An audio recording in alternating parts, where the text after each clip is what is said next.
Welcome to Defeat Your Cravings, hosted by Dr. Glenn Livingston, PhD. Dr. Glenn is a clinical psychologist and former multi-million-dollar consultant to the big food industry and uses his experience to help you defeat your cravings. This show will help you to focus on dramatically reducing cravings and leaving the diet mentality behind, so you can more easily and effortlessly achieve your health, fitness, and body composition goals. Please remember, no doctor-patient relationship is created via this show, and you are responsible for confirming any changes to your diet, health, or psychological routines with an appropriately licensed professional before implementing them.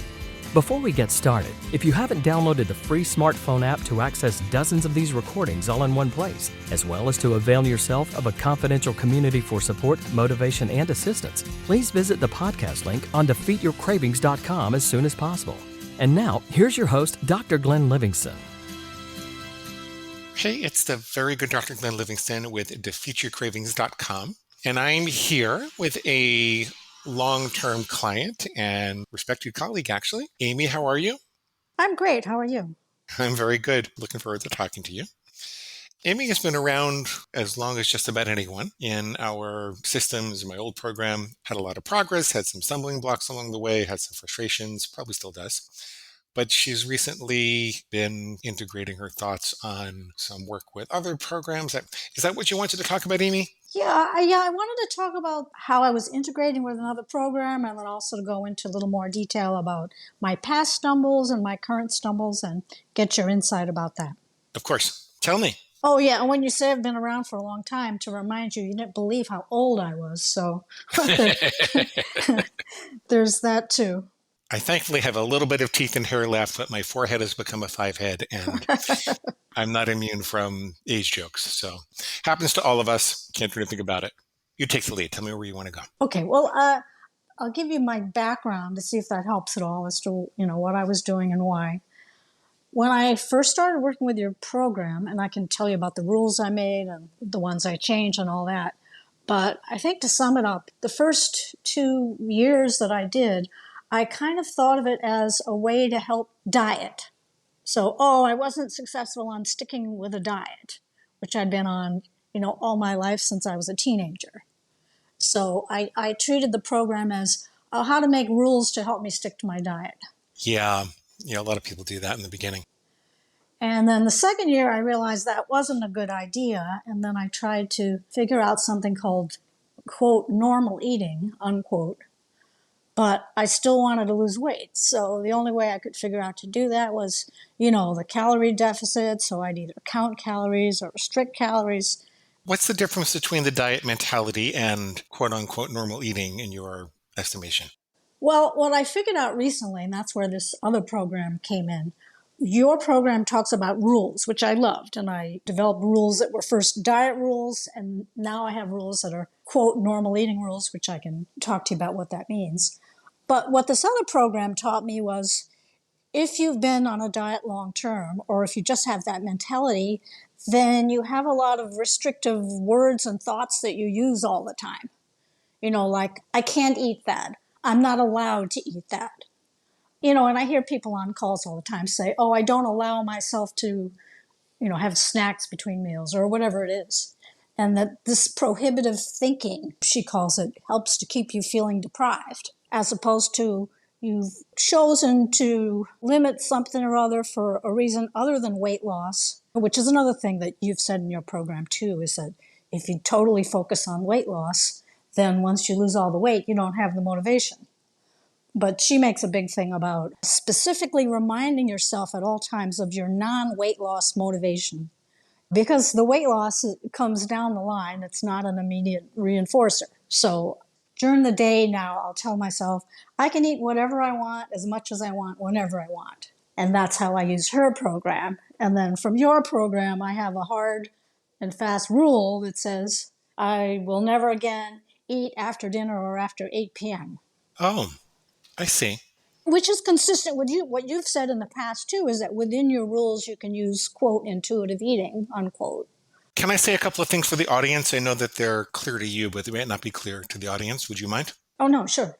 The way the Defeat Your Craving systems work is, to begin with, that you have very clear lines. Like my grandfather said, if you don't know what you're aiming at, you're probably going to hit something else. And you want to be able to know where the bullseye is, not only so you know what to aim at, but so that when and if you do miss it, that you know by how much and in what direction so you can make the appropriate adjustments.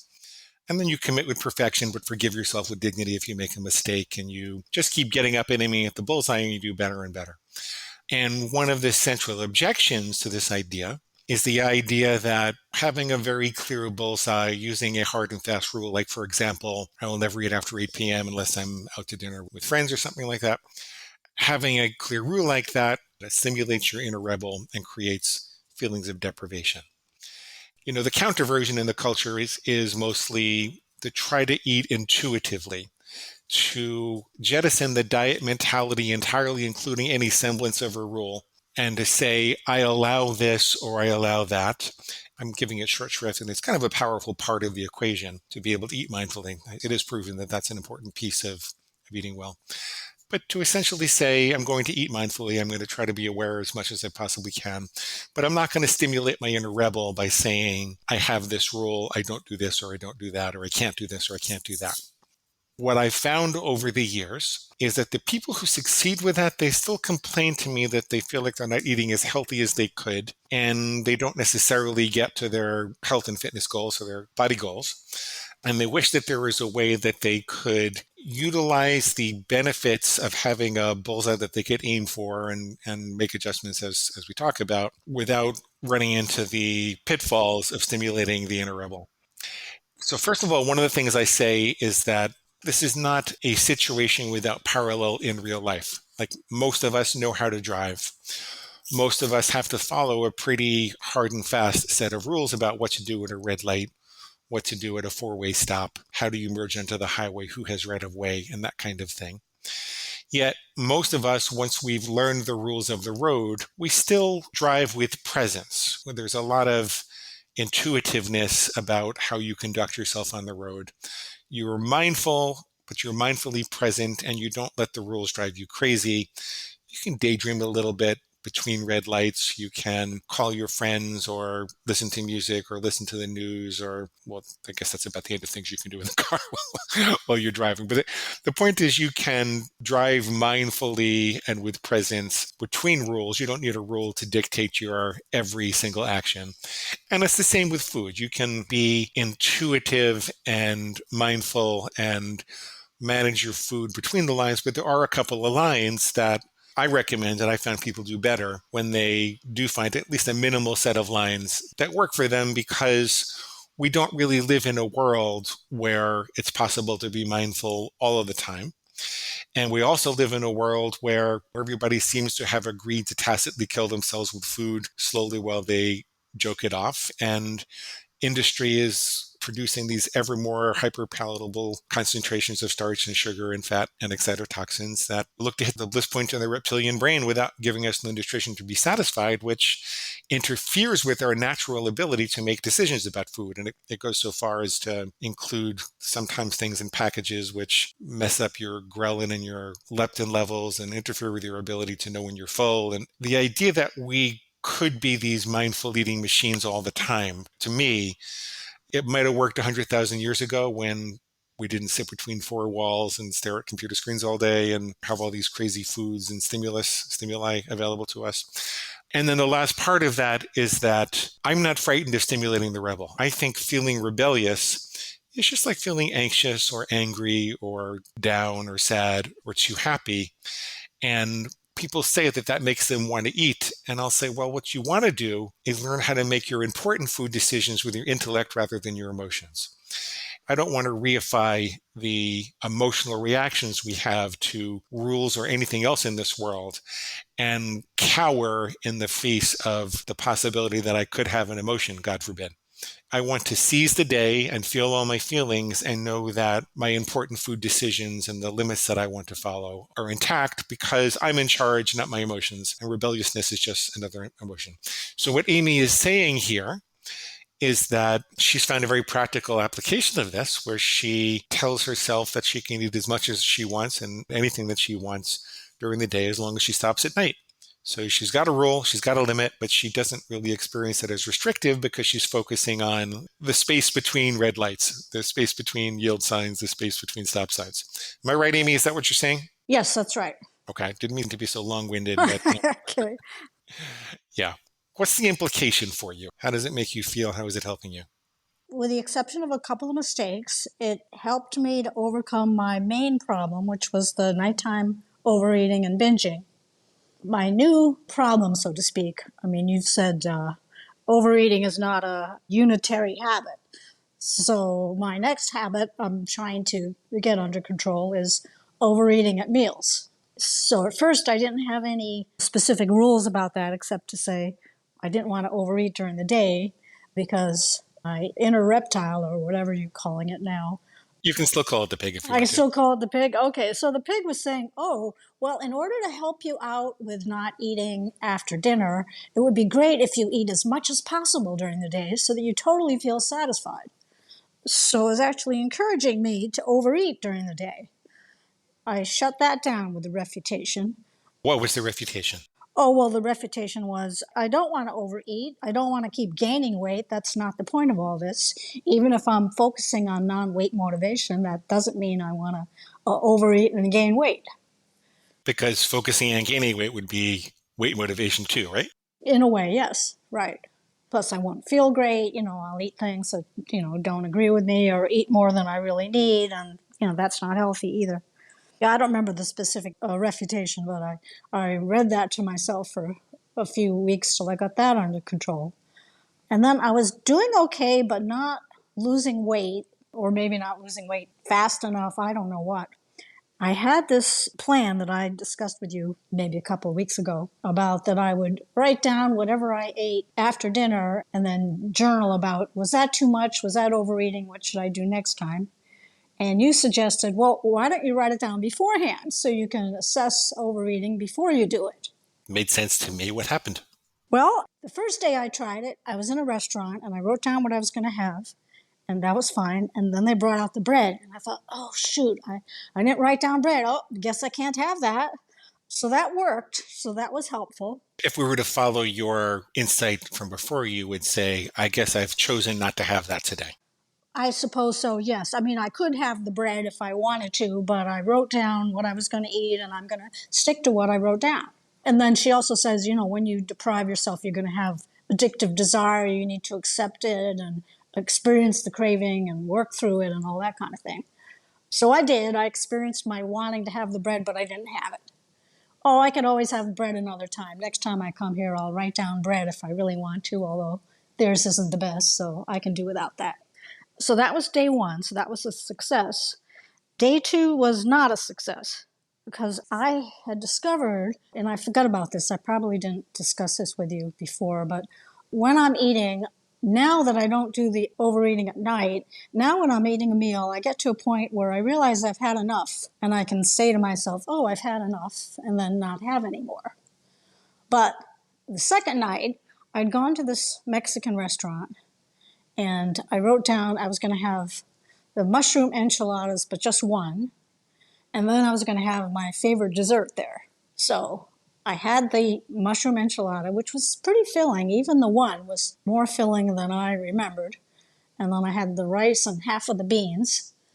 And again, that was more filling than I remembered. But I'd written down I was having that dessert. And so I was going to have that dessert because I wrote it down. So I ordered the dessert and I ate the whole thing, well, except for the crust, it wasn't that great. And I later realized, I really ate too much. I felt a little overfull. So in the future, if I go there, I should have either the dessert or the enchilada, but not both, because I really ate too much. And Amy, unless you're struggling with anorexia or just having too little and getting too thin or passing out or making yourself too hungry or something like that, unless you're struggling with that, you can think of what you write down as that's the maximum that you're going to have. You're not required to have that. That's the maximum. Oh, no, my pig said, oh, you have to have that. You wrote it down. You get to eat that, no question. I mean, I can do a refutation on that, but that was the issue I had. So I guess you're right. I can write something that makes it clear I can have less than that, but not more than that. Well, there's no self-respecting pig that's going to ignore a loophole.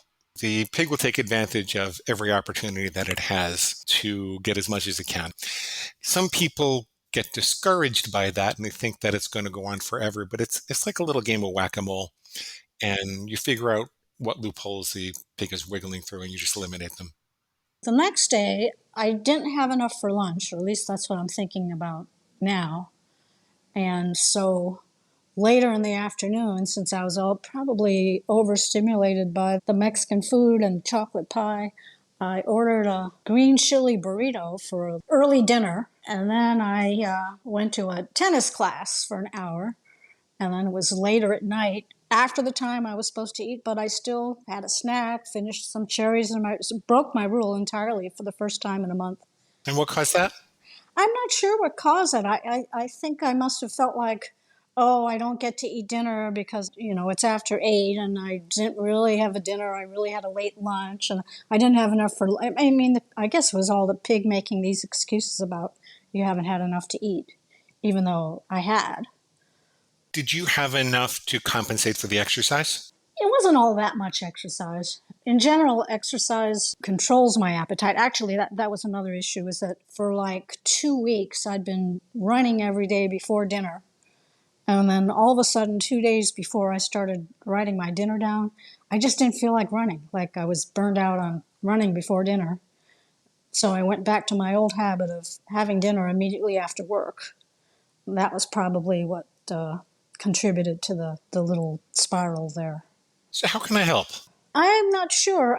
Was it too much exercise, or was it that I skipped my habit and didn't realize that not running would make me eat more? Or I'm not sure what my next step should be to get over the mistake.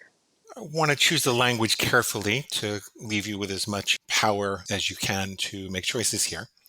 Nothing made you eat, right? There are things that could have made you physically uncomfortable and make it seem like it was worthwhile to break the rule, even though in retrospect you kind of wish that you didn't.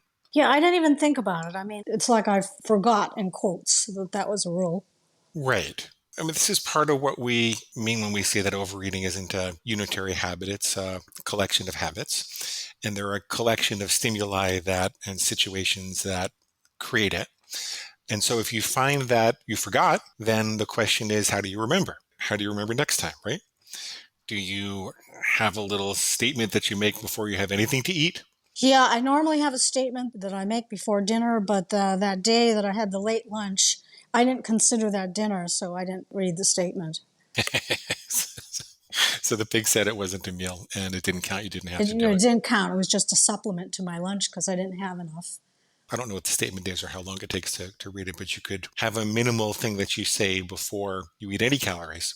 So your pig can't get away with telling you that it doesn't count because of X, Y, or Z. Oh, right? Okay. Right? Then it becomes easier to remember. Maybe you have to read the rule out loud every morning for a little while. I don't know specifically in your circumstance what's going to help you to remember. Would you have adjusted anything about how you took care of yourself that day if you had it to do over again? Yeah, I would have made sure that I had a bigger lunch. Okay. I had run out of the fruit because I'd overeaten it the day before. And in the back of my mind, the pig was saying, oh, well, if you have a smaller lunch, it'll make up for the overeating, which is a bad diet idea. Yeah. Yeah, that's diet mentality. Yeah. I've had to tell my pig that it's not allowed to use compensatory behavior, because when you use compensatory behavior, it encourages you to think that you can get away with something and make up for it later. At least for me, that was a real binge thought. Like, I had a client, the way she put it was that there's no cleanup crew coming tomorrow. I can't make trouble today and assume that there's a big cleanup crew coming tomorrow. But in order to take away that excuse, you have to catch yourself when you are trying to compensate. So I tell people, look, you make up for a bad day of eating with a week or two of normal eating, not with another day of crazy eating, which is just too restrictive. You'd be a little more on the alert for those kind of restrictive thoughts, and you'd make sure that you had enough at lunch. What else would you do? If I wasn't going to exercise before dinner, then I would remind myself that I have to be extra careful about what I eat, because I'm not going to naturally have an appetite suppressant in my system. And then I'll figure out what little something I can say before eating anything.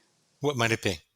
I don't know. Maybe at lunch I'm going to say something about how this is enough to eat, and if it isn't, I'm not sure. I'll have to think about what that would be. You just say this is enough. And if you feel like you can't say that, then make adjustments so that it is enough. Yeah, the problem is I'm already at work and I have the food that I brought. Like I don't have the opportunity to get anything else, then it's too late. And so then it would be necessary to eat some junk. I don't know if it would be necessary, but I wouldn't have eaten enough. And then, so it's when I'm preparing the lunch, or maybe it's the day before I need to make sure I have stuff in the house. That's true. You need to make sure that you do that, manage your food inventory. But what if you get in a situation where you're stuck and you want to be able to say this is enough, but it's really not enough? What would you say? Probably the best would be to say, this may not be enough for this meal, but I will add XYZ to dinner to be sure I've had enough to eat today. So if I'm not happy with one meal, there's another one coming right around the corner. But I have to be careful with that because the pig will then have me add too much to the next meal or, justify the chocolate pie or whatever it was. Like if I ran out of fruit, then I'm going to have the fruit later, and not just anything. So if I'm not happy with this meal, I can add a piece of fruit later. I can add fruits or vegetables to my next meal. And you could say, besides, they're not going to find my bones by the refrigerator tomorrow, right? They're never going to find my bones by the refrigerator. Maybe somewhere else, but not by the refrigerator. Are you too thin? No, I'm not too thin. That's a way I joke around with my pig and prevent it from telling me that it's an emergency. Yeah, no, I'm definitely not too thin. I'm just on the edge of a normal BMI, so I'm good. How confident do you feel that you'll be able to handle this in the future? I think these are good suggestions, and I think I'll be able to use them and prevent having this mistake happen again. What would it mean to you to have conquered this mistake? Well, my main goal now, I realized I was thinking about it before the call, is before it was to stop binging. Now my goal is to stop overeating and, again, have weight loss as a byproduct of that. That's what I feel about normal eating now, is not overeating, in the sense that I feel satisfied after I've had a meal, that I ate the proper amount, that I'm not overfull, but I feel happy and satisfied. I always remember this one woman when she felt the urge to have more and she knew she didn't really need more. She would just stop for a second and take a breath and say, let it be enough. Just let it be enough. And it really helped her. Okay. What other questions or concerns do you have, Amy? I guess that was all. I think that's the whole thing. Did you have any questions for me? Well, if there's anything else about the anti-restrictive language that's been helpful for you, what have you noticed that you were saying that was making you feel unnecessarily deprived? What have you replaced it with instead? That's a good question. I used to restrict certain foods. It's like when I first started the program, it was, I will never again eat chocolate. And then it was, I'll never eat sweets. And then I wrestled for, 6 months to a year with conditional rules. I will only have dessert once a week. And then I had a list of allowed desserts. It was very complicated. So now I tell myself, well, I can have dessert or sweets whenever I want, but do I really want it? And that works for you. And that works, yeah. That's terrific, yeah. I recommend that people do that unless it really doesn't work for them. If they're having too much or they're gaining weight or they're not accomplishing their goals, that's when I recommend a more limiting rule. Oh, with one exception, and I don't have a rule or a guideline about it, but it's sort of like etched behind my eyelids, which is don't eat M&M peanuts because they really don't taste that good. But if I have a few, then I'll keep going until I've eaten the whole 10-ounce or 1-pound bag or whatever it is. About 30 years ago, I used to do focus groups with big companies. And in the back room, they always had those M&M peanuts. And I remember this one guy who would always say, it seems like a good idea at the time to eat the whole bowl, but it's never a good idea. You have a rule that says I will never again eat M&M peanuts. Yeah, I have a secret rule because I don't have it written and I don't read it out loud. I read something else. I don't know if I said this before on a call or not. I learned something about certain behaviors or foods being rewarding versus reinforcing. What do you mean by that? You can eat a food that you enjoy and then you get a dopamine hit and you liked it and you enjoyed it and you want to eat it again. But like M&M peanuts, they don't taste that good, but your brain still wants you to eat more of them. So something about it reinforces the behavior even though you're not really getting that much enjoyment out of it. The calories and the fat and the excitotoxins. Right, but not like really a an aesthetic reward or a taste reward. It's something else. And so it feels more like a compulsion. Yeah. And also, when you have that kind of thing frequently, your dopamine systems and your taste buds, they downregulate. So it's a very concentrated form of, sugar and fat. And your body gets used to it, and so it doesn't respond with pleasure the way that it used to. And then it's also not responding with pleasure as much to the natural sugars in fruits and vegetables and, other natural things that nature has to offer. You feel like you need it. You feel like you need it because you're not getting the right amount of dopamine that you're supposed to get from eating normally. And so that's part of what leads to the compulsion also. But the good news is that reverses in a couple of months when you stop overstimulating. Although I think if I ate one, I would still keep eating them. So I don't want to take that chance. Well, what I explain to people is that you can't really erase a craving, but you can label it dormant. Because the brain is a calorie finding machine. We had to be. 100,000 years ago, food was not as nearly abundant as it is now. And if we're not exceptionally good at getting motivated to find foods the moment that we sniff the faintest possibility of it, then we could have starved. And so the fact that your brain learned that there's this rich source of calories and fat available, it's going to remember that learning indefinitely. That's the bad news. But the good news is that the brain also doesn't want to waste energy. And so if you don't reward that craving and you teach the brain that those calories and fat is no longer available in the form of the M&M or when you see the package or when you're in the environment where it used to be available, if you teach it that that doesn't result in calories going into your body, then it eventually stops motivating you or trying to motivate you with cravings to go get it. So that's what I mean, that you can defeat the craving. But once you have defeated it, once you have labeled it dormant, you don't want to reactivate it. You don't want to try to relight the fire because the brain will say, oh boy, that's here again. It's not going to forget, unfortunately. All right. So it's not like I can have this illusion that, a normal person could eat 3 or 4 and that's it. I don't want the M&M company to sue me, but let's just talk about packaged foods in general. I don't know how it got to the point that everybody wants to strive to be quote unquote normal, and normal means that you can put a bunch of stuff in your body that really doesn't belong there. Really what it is that there are some people that can process the poison better than other people can process the poison. Oh, okay. Right? Okay, that's a good way to look at it. Yeah. Yeah.